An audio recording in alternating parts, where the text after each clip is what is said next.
Welcome to data science. तीसरे type जो हमारी क्लस्टरिंग की है वो है डीबी स्कैन क्लस्टरिंग। ठीक है, तो ऑल्दो हमने क्लस्टरिंग के अंदर दो क्लस्टरिंग की टाइप पढ़ी, जिसमें के मींस क्लस्टरिंग थी हमारे पास फर्स्ट और दूसरी हिरार्किकल क्लस्टरिंग थी, और हमने उसके दोनों अप्रोचेस को प्रीवियस सेशन तक कवर किया। थर्ड क्लस्टरिंग की टाइप हमारे पास डीबी स्कैन। तो डीबी स्कैन स्टैंड फॉर होता है density base special clustering of application with noise. DB scan is a clustering method that is used in machine learning to separate cluster of high density from cluster of low density. अच्छा, इसके नाम से ही हमें पता चल रहा है कि ये एक क्लस्टरिंग तो है, लेकिन एप्लीकेशन के आगे लिखा है विथ नॉइज। इसका मतलब क्या है? इसका मतलब ये है कि ये आपके डेटा को सिर्फ क्लस्टरिंग में कन्वर्ट नहीं करता, बल्कि वो उस डेटा पॉइंट को भी रिप्रेजेंट करके देता है जो क्लस्टरिंग का पार्ट नहीं होना चाहिए। अगर आप इस नीचे डायग्राम को देखो तो कुछ डेटा पॉइंट है।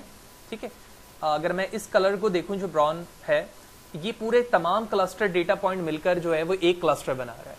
इसी तरह जो हमारे पास ब्लू कलर है वो एक क्लस्टर बना रहा है। लेकिन यहां पर तुम एक डेटा पॉइंट देख रहे हो जो हमारे पास एक दूसरे कलर के साथ मौजूद है। ये डेटा पॉइंट इस डीबी स्कैन क्लस्टर के जरिए से हमें ये बता रहा है कि ये डिस्टेंस में इतना ज्यादा है कि मैं इसे ना तो ब्राउन के साथ ऐड कर सकता हूं इन टर्म ऑफ क्लस्टरिंग और ना ही ब्लू के साथ। यही वजह है कि वो इस डेटा पॉइंट को कंसीडर करेगा कि ये नॉइजी डेटा यानी नॉइस है, ये क्लस्टर का पार्ट नहीं बन सकता। अब डेफिनेशन में दूसरे पॉइंट पे हमें ये बताया गया है कि ये मशीन लर्निंग की टेक्निक तो है क्लस्टरिंग में, जो कि डेटा को क्लस्टर में कन्वर्ट करता है with respect to high density. High density से मुराद ये है कि एक ऐसा एरिया आपके डेटा पॉइंट का जहां पर maximum number of data point मौजूद हो। ये नंबर ऑफ डेंसिटी आप डिफाइन करेंगे आगे जब हम जाएंगे तो बात समझ में आएगी। फॉर एग्जांपल, मैं एक सर्कल ड्रॉ करता हूं इस डेटा पॉइंट पर, इस एरिया पर, तो आप देख रहे हो यहां पर कितने सारे डेटा मौजूद हैं। तो जिस सर्कल के अंदर सबसे ज्यादा वैल्यूज आ रही हैं in term of data point, तो मैं कह सकता हूं कि यहां पर जो वैल्यू है वो हाई डेंसिटी के साथ। ठीक है, तो यही वजह है कि डेफिनेशन में बताई गई है ये चीज कि separate cluster of high density from cluster of low density. तो लो डेंसिटी के में जो डेटा पॉइंट है उसमें से ये हाई डेंसिटी वाले वैल्यूज को क्या करता है, सेपरेट करता है और उसे क्लस्टर के फॉर्म पर कन्वर्ट कर देता है। कैसे करता है, अपकमिंग स्लाइड्स में हमें ये बात समझ में आएगी। अब जब आप इसमें क्लस्टरिंग अप्लाई करते हो, यानी डीबी स्कैन को जब आप परफॉर्म करोगे, तो इसके लिए आपको दो इनिशियल पैरामीटर की जरूरत है। एक है आपके पास एप्सिलॉन और दूसरा है minimum point. In simple word, epsilon एक सर्कल के रेडियस के साइज को रिप्रेजेंट करता है। यानी जब आपने एक सर्कल बनाया डेटा पॉइंट पर, तो उस सर्कल का रेडियस कितना होना चाहिए, उसकी size in term of centimetre कितनी होनी चाहिए, ये एप्सिलॉन की वैल्यू है। तो डेफिनेशन पे बताया जा रहा है, it defines the neighbourhood around a data point. ठीक है, that is if the distance between two point is lower और इक्वल टू एप्सिलॉन, ठीक है, then they are consider as neighbour. If the epsilon value is chosen too small, then large part of the data will be considered as outlier. यानी अगर आपने epsilon की size को बड़ा कर दिया है तो यकीनी तौर पे मैक्सिमम वैल्यूज वहां पर आने लग जाएंगी, और मिनिमम कर दोगे तो बहुत सारी वैल्यू ऐसी होंगी जो आउटलायर कंसीडर होंगी, यानी जो सर्कल के अंदर नहीं आ रही होंगी, इसका मतलब है कि वो आउटलायर है। If it is chosen very large, then the cluster will merge and majority of the data point will be in the same cluster. One way to find the epsilon value is based on a k distance graph. अब ये कैसे पता चलेगा कि अगर मैं minimum ले रहा हूं तो डेटा पॉइंट ज्यादा से ज्यादा बाहर चले जा रहे हैं सर्कल से, और मैक्सिमम ले रहा हूं तो यानी सर्कल का साइज या एप्सिलॉन का साइज बड़ा कर रहा हूं तो उसमें वैल्यू ज्यादा से ज्यादा आ रही है। तो मेरे एप्सिलॉन यानी अपने सर्कल का रेडियस किस साइज पर होना चाहिए, इस चीज को मालूम करने के लिए हमें के डिस्टेंस ग्राफ की जरूरत होती है। ये हम प्रैक्टिकल सेशन पे जाएंगे तो देखेंगे, ऑल्दो यहां पर भी हम इमेज से देखेंगे उस चीज को।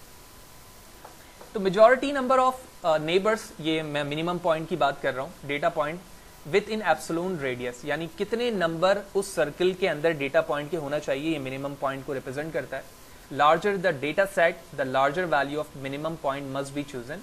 As a general rule, the minimum point can be derived from the number of dimension d in the data set.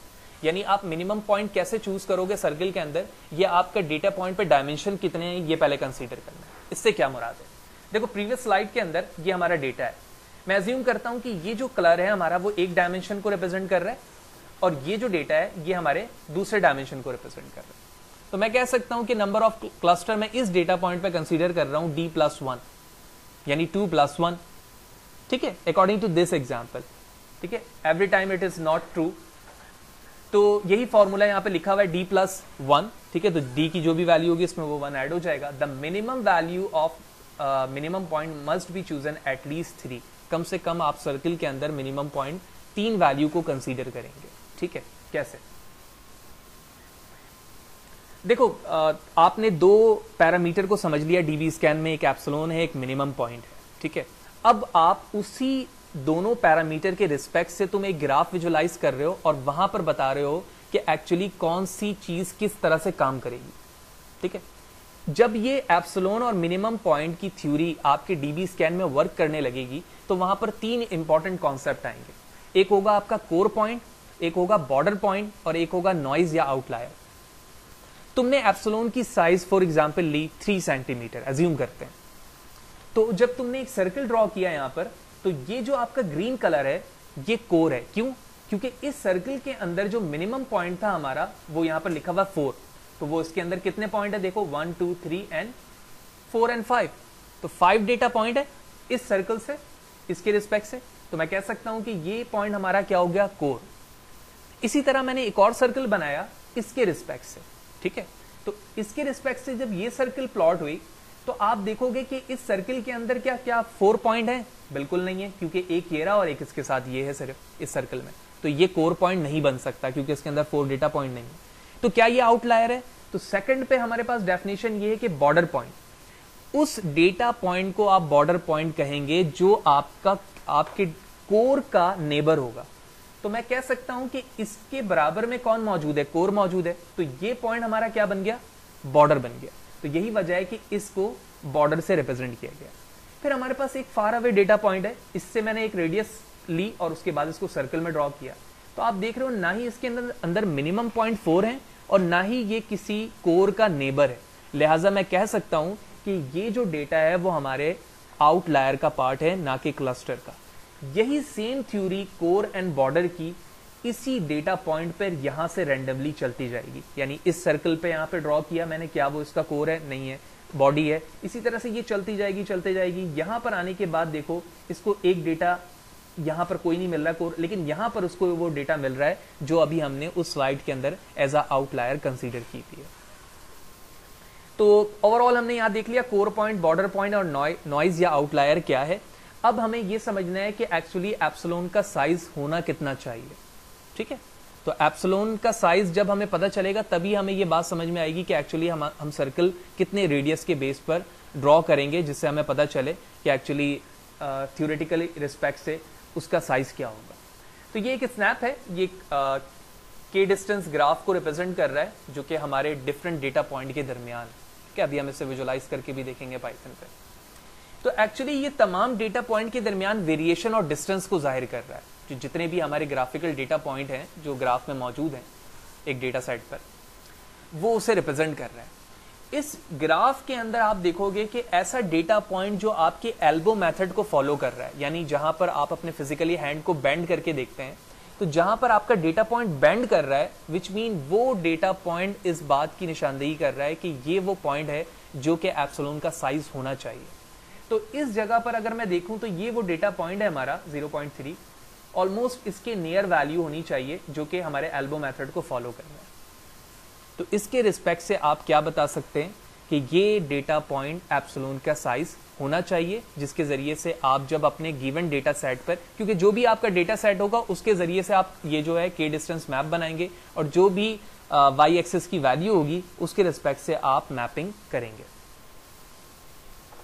तो मैपिंग करने के बाद ग्राफ इस फॉर्म पे भी प्लॉट हो सकता है और उसी तरह जो हमने दूसरा फॉर्म देखा उस पे भी वो चीज प्लॉट हो सकती है, ऑल्दो वो विजुअलाइजेशन पे डिपेंड करता है कि आप किस तरह से डेटा को विजुअलाइज करना चाह रहे हैं। तो मैंने जो विजुअलाइजेशन की थी या की है वो इस फॉर्म में, लिहाजा मैंने ग्राफ को इस तरह से प्लॉट किया हुआ है। लेकिन जो मेथड है रीडिंग का वो बिल्कुल वैसे ही एल्बो के फॉर्म में रहेगा कि आपका एल्बो कहाँ पर बैंड हो रहा है। अब फाइनली हमारी बात ये है कि एक्चुअली जो हमने डिफरेंट टाइप के क्लस्टर्स पढ़े हैं, जिसमें के मीन्स भी है, इसी तरह हिरारिकल क्लस्टरिंग भी, और अभी हमने डीबी स्कैन भी देखा। तो एक्चुअली डीबी स्कैन किस तरह के डेटा पर हम अप्लाई करेंगे। तो अगर आप बगौर देखो इस ग्राफ को जो कि यहाँ पर मौजूद है, तो फर्स्ट डेटा पॉइंट हमारे पास जो है वो देख रहे हो आप 2 सर्कल पे मुश्तमिल है, ठीक है। अगर इस 2 सर्कल के डेटा को जो बिल्कुल कंजस्टेड है इस पे मैं के मींस को अप्लाई करता हूं तो ये देखो राइट हैंड पर उसने उस सर्कल को बीच से क्या कर दिया, पार्टीशन पे ब्रेक कर दिया। और ऐसा होना नहीं चाहिए, क्योंकि जिस तरह से डेटा कंजस्टेड है हमें बेहतर अप्रोच ये होगा कि जो गैप्स हैं डेटा के दरमियान उसी फॉर्म पर क्लस्टर्स बनने चाहिए। जो मैनुअली भी आप फिजिकली अगर इसको देखें तो आप कहेंगे कि के मींस यहाँ पर ज्यादा अप्रोप्रिएट वर्क नहीं कर रहा है, क्योंकि जो 2 कलर्स आपस में सेपरेट हो रहे हैं उसमें इतना डिस्टेंस नहीं है।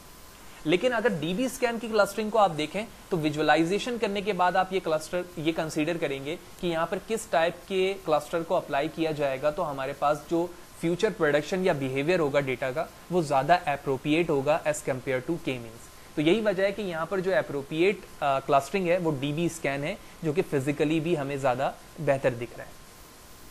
दूसरी एग्जांपल नीचे वो आ रही है जैसे नॉर्मली हम के मींस पे करते थे, तो आप के मींस पे देख रहे हो कि डेटा की जो विजुअलाइजेशन है वो according to the theory of K means visualise हुई हुई है। लेकिन अगर उसी डेटा सेट को जब मैंने डीबी स्कैन पर किया तो उसने 3 क्लस्टर्स में डिवाइड करने के बजाय उसको कितने में कर दिया, 2 में कर दिया, ठीक है। तो जो क्लस्टरिंग टेक्निक्स हमारे पास डीबी स्कैन की है वो हमें उस वक्त ही अप्लाई करनी है जब हम डेटा को विजुअलाइज करके देखेंगे कि उसकी विजुअलाइजेशन इंपैक्ट कैसी है, और यही तरीका हमारे लिए के मींस पे भी है। तो जब डेटा हमारे पास कंजस्टेड इस फॉर्म पर होगा तो हम डीबी स्कैन करेंगे, और जब उसमें गैप्स ज्यादा डिस्टेंस के बेस पर आएंगे तो हम वहां पर के मींस या हिरारिकल क्लस्टरिंग को करेंगे एज यूजुअल, जो हम प्रीवियस एग्जांपल्स पे देख चुके हैं।